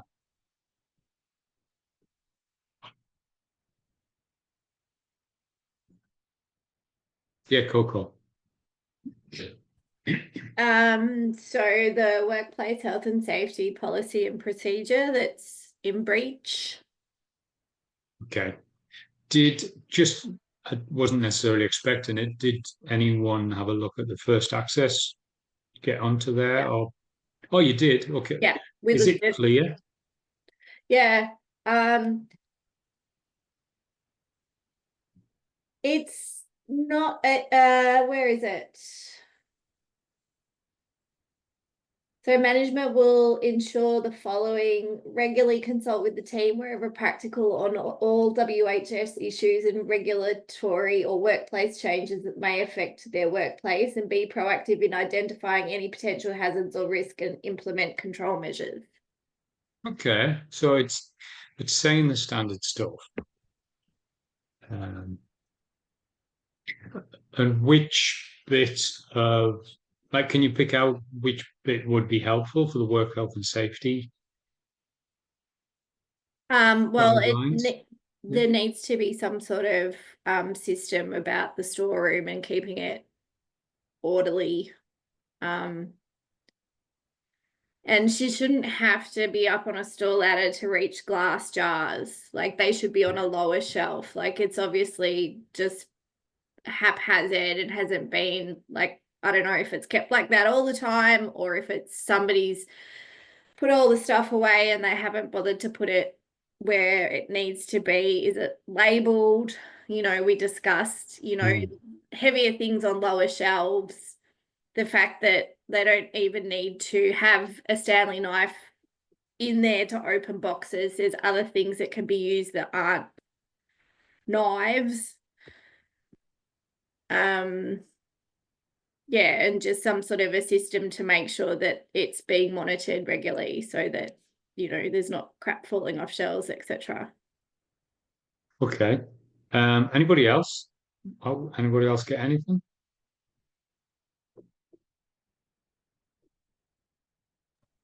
What, from our group or Yeah, in general? from your group potentially, yeah. Oh yeah. Besides the storeroom, we've got an issue with the staff member where she's hang on, I've just got to find where I wrote it. Sandra. Yeah. Oh yeah, good. Well, because she's where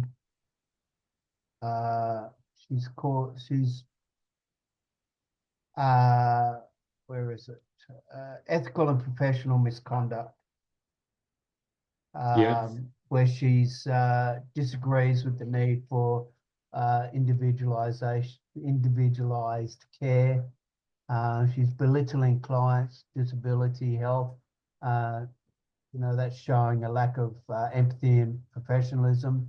The individualized care is, which is a core principle in community work support work. And she's also suggesting an exclusion for clients, special needs, like wheelchair, for instance. So that needs to be brought up and sorted out. There's things that can be done about it. Where did I write it? Ethical conduct and attitude.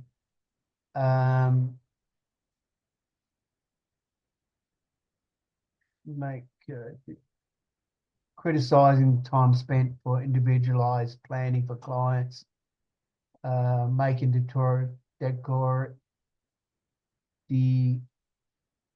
degradatory remarks about clients. Derogatory, that's it. Derogatory remarks to Ethan. But you may not necessarily have crossed the line with confidentiality, because we don't know who she is actually talked to on the other end of the phone. Yeah. So she could be also talking with a staff member that already knows these clients and work with these clients and understands what's going on. So we can't really go with that breach of confidentiality sort of side of it. Okay. Yeah, I've got a lot of stuff, but they're the main ones. No, that's fine. Jody and Nikita. Jody first.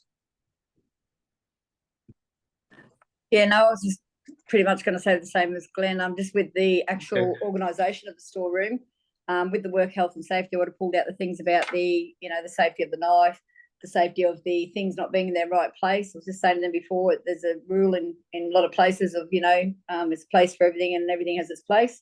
And usually when you go to a workplace and you go for your first couple of days, they show you where everything is and how everything works. And then you've got your policies and procedures as well, which they adhere to with the way that they do things. I was also talking about safe work methods. Like sometimes when you do stuff and you go to a place and there is things like knives and coffee jars and so forth, there's little things you sign off with to say that you understand this is what has to happen. This has to be put safely, so there can't be an accident. Yeah, that's right.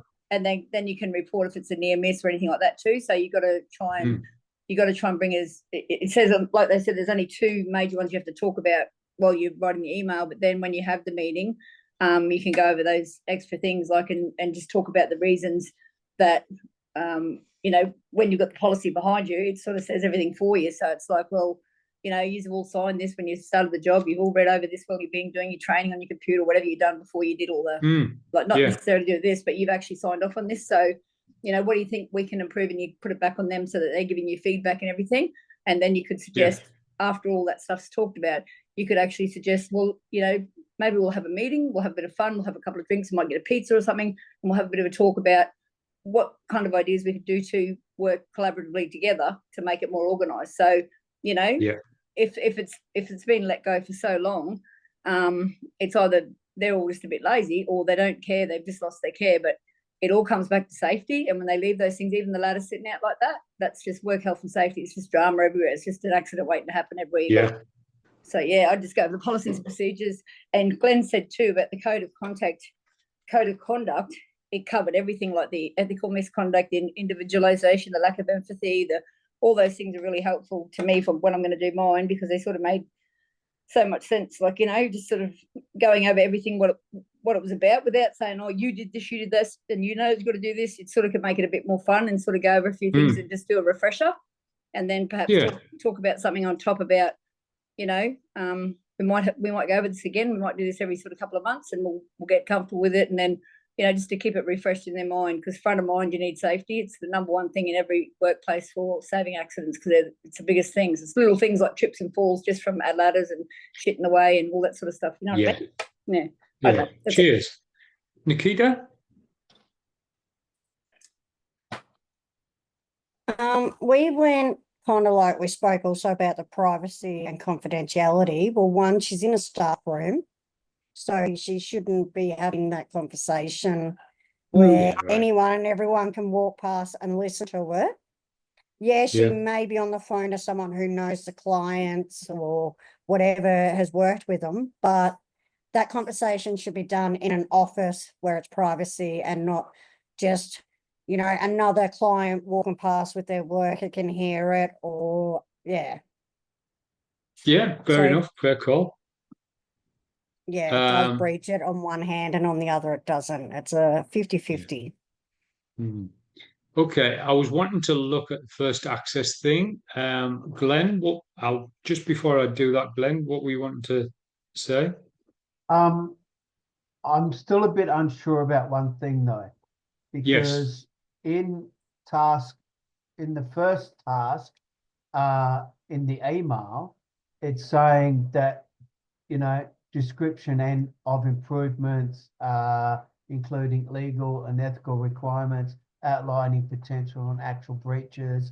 And then in the second part, you're having a role play with these people to discuss what you've already discussed in the email. Yeah. Like it feels like it's a double up. So can the email be a bit more like I have two main concerns: that one person may have broken misconduct, and also the health and safety of the storeroom, and then in the role play, then you go through all that stuff. I think so. Basically. I think, yeah, like I think Jodie mentioned talking about it really vaguely in the email, like two main points in the email, and then in the role play, getting really into the detail, really. Yeah, it's just sort of because on the first part of the task, up the top, it's actually saying, Yeah. 1, 2, 3, 4, 5, 6 bullet points there. And that's basically all those things that they're saying is basically doing a report. Yeah, I know what you mean. So what would be the point of doing a role play, or you know what I mean? Like, I just thought it was a bit over. So we talked about that in our group because Justin came up with some, fantastic stuff as well. But I kind of thought, well, no, you gone too deep into the email. Bring it back a little bit, So I just want to confirm that I'm thinking the right way here. Like Justin's thinking the good stuff too, but I'm just thinking like it needs to be slimmed down a bit. That's what I'm trying to get clarification. That's fine. Bearing in mind if we all talk about the common sense way to write it, and then somebody else comes to mark your email and just looks at this and says your email must be written in a professional manner using the template below and include the following. Description of improvements, the reason you're suggesting. If you've only got half this on and you want to streamline it in a way that you want to keep most of the detail for your role play, that is a good idea, so that the bullet points are in the email. But if there's any of this highlighted missing from the email, somebody's going to say, oh, you need to put more in your email. You need to add another couple of points there.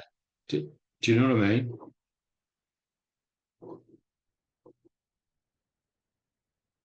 Because you could condense it and keep it to bullet points, but not necessarily have all the detail ready, like already discussed. Well, if I was to do all that, it'd be a report. I'd go straight to number 3. I wouldn't even bother with doing the role play, because in question 3 would be in question 3 of the task, it asks the feedback. So why? Yeah, I it's like those quiz questions again, isn't it? It is a bit. Question 1, part 7, 8, 9, and 10 is doubling up on question 12, 13, 15, and so on, So you've got to figure out the difference between doubling up and preparing you for. So the email is meant to prepare you for your meeting that you're going to have. So the role play is your meeting, but the email is meant to prepare all of you for that meeting so that they know what is going to be talked about. It's not really an agenda, but it's just the discussion points that you want to talk about. So that then you can really get to then you can really get to the intricacies with Jukka and Dia and get some resolution going. But then it says it there. You must also ask Dia and Jukka feedback on suggestions. Yeah. Are reasonable and improvements of the suggestion. Like, well, you've already put that in your report. Yeah, that's right. And some people are going to prefer to do all of this by email, but other people are going to prefer to have Dia and Jukka want their say. They want to sit down for a meeting and talk about it in person rather than suggesting things backwards and forwards on email. So during the role play, your assessor will be looking to see if you can communicate to potential work practice improvements, refer to policies and procedures, and contribute to reviewing the process and protocol. Yeah. Just before, go on, Nikita. What were you going to say? Who do we send the email to? Is it John Ford? You're Estelle. Oh, right. Sorry, no. John Ford is the other assessment. Okay. The email is to Dia.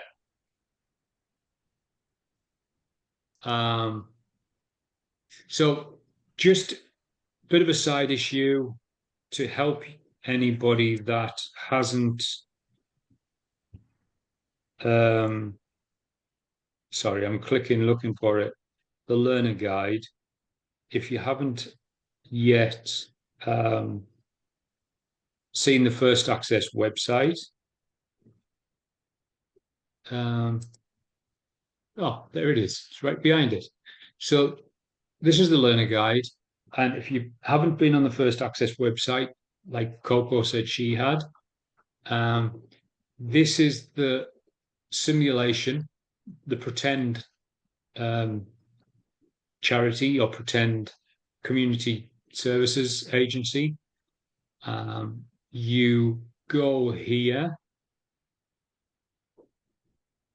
allow, and then that brings you to the First Access website. So it says on here it's West Melbourne. They've got all of these different care packages, different domains to help people, a bit like Anglicare or a bit like Salvos. So sorry, yeah. Sorry to jump in, Nikita. Were you asked good. Like, who the CC is for? Because that's what I was worried about. Do we just put like dia@firstaccess.com.au? Like, it says in the email thing, the CC, that's her email address, right? Like, yeah, there is a First Access email template. Oh, okay, yeah, okay. Jack is your CC.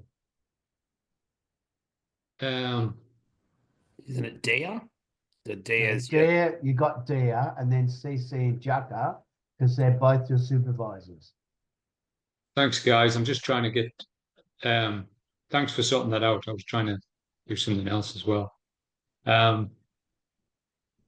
Yes, thank you, Glenn. So you try and log in. That's the login. I've already got my password there ready. So you log in, and here you've got all the different policies and procedures there. There's an email template, so it's there on that web page already, so you don't need to worry about it at the moment. But in other assessments, you're going to get asked to write an email to somebody, in which case you'll need to find the email template in here. Probably email template typed in there, I'm guessing. And it pays to look around in here to find what you need. Just in case you didn't know that. So we've actually, sorry, I was under the impression we just clicked on their email. You do. On the exercise.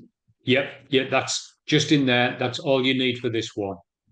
Definitely. You don't need to look for the email. Yeah, in this, yeah, here. So we don't need to write down Dia or Jacka. So it was Dia. Whoops. It was Dia for the first one, wasn't it? And then Jucka for that one. Oh, no, sorry. You. Yeah. I'm not even looking at what I'm writing. So Estelle. Yeah. Jucka. and then whatever the date, make one up. Yeah. And then the subject, make it interesting. Like, what could you put? Failure of work health and safety company policy, or I'm dobbing on Sandra.